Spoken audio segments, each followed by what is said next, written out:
दोस्तों अभी अभी एक अपडेट आया है। रेलवे के जितने एग्ज़ाम होंगे उसमें रिजल्ट किस पैमाने पे निकलेगा उससे रिलेटेड एक रूल आया है। आप देखेंगे कि ये जो आपका नोटिस है वो अभी अभी के डेट में आया है, 4 तारीख के डेट में।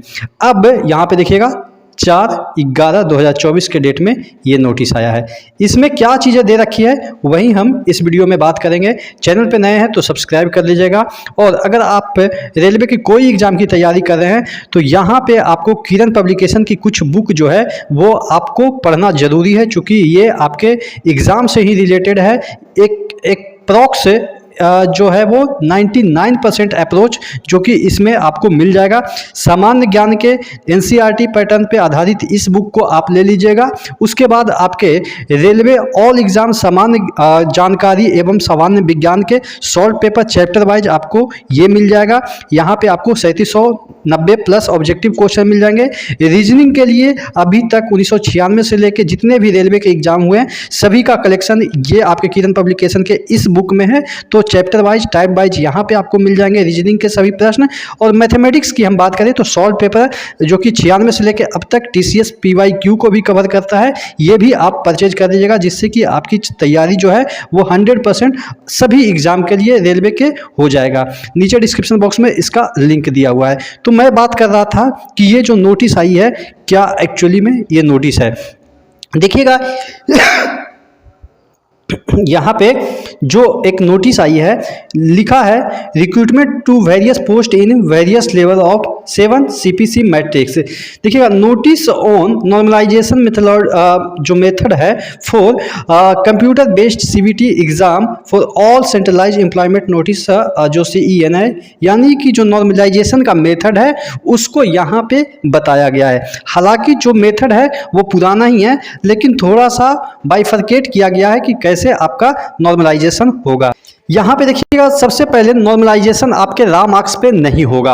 आपको देखिए ये जो फॉर्मूला जितना चीज जो यहाँ पे देखिएगा 1 2 3 4 इस तरह से जो चीज़ें लिखी हुई है 7 तक 8 तक 9 तक जो भी है ये जो फॉर्मूला लिखा है उसको मैं आपको समझाने की कोशिश करता हूँ अपने शब्दों में। इतना आप इसके अंदर जाइएगा तो समझ नहीं पाइएगा इतना इंग्लिश को। सबसे पहले आपको क्या करना है कि इसमें क्या होगा, आपका जो मार्क्स है वो डिसाइड करेगा कि आपका देखिए ऑब्वियस है जो आपका सिलेक्शन होगा वो आपके मार्क्स पे होगा, जितना आंसर आप सही दीजिएगा उसके आधार पे होगा। लेकिन कुछ फैक्टर इसमें और इंक्लूड कर देते हैं, जैसे आपका परसेंटाइल स्कोर निकलेगा।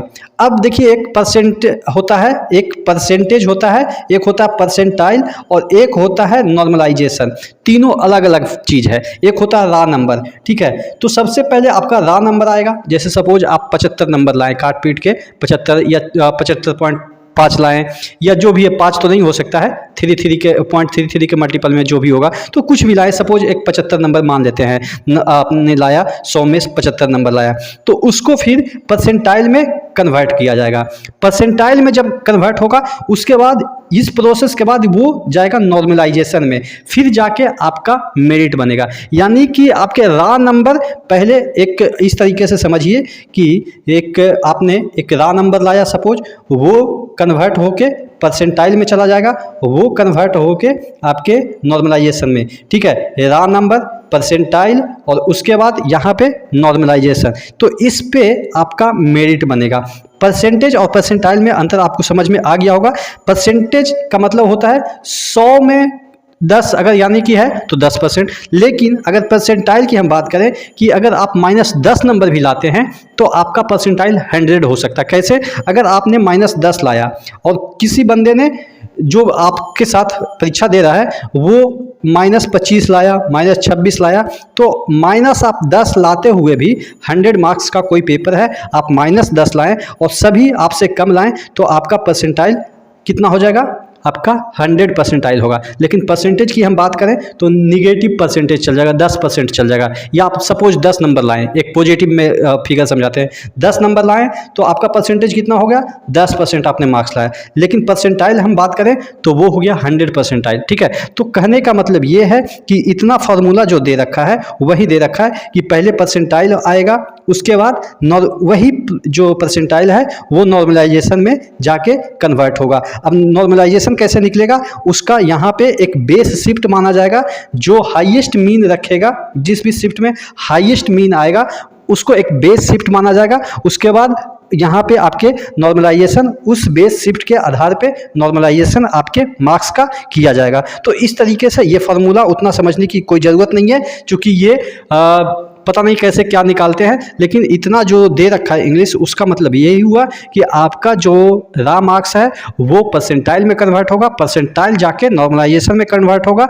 नॉर्मलाइजेशन में कुछ फैक्टर इंक्लूड होंगे कि हाईएस्ट मीन जो उस शिफ्ट का है, पूरे एग्जाम का जो शिफ्ट का हाईएस्ट मीन है उससे वो कंपेयर करेंगे, आपका मीन क्या आता है, उसके बाद ये आपका जो है वो बाई वन और एक्स जो मीडियन लेंगे उसके अकॉर्डिंग आपका नॉर्मलाइजेशन होगा, ठीक है। तो ये कोई बड़ी चीज़ नहीं है, इस पे आपको ध्यान देने की बड़ी बात नहीं है कि कैसे क्या होगा, आप बस पढ़ते रहिए। जितना ज़्यादा स्कोर करेंगे, जितना ज़्यादा आपका लक भी इसमें थोड़ा सा फैक्टर काम करता है, क्योंकि आपके शिफ्ट में अगर तगड़ा क्वेश्चन पूछा जाता है और तो ऑब्वियस है कि उसका परसेंटाइल ज़्यादा बनता है, ठीक है।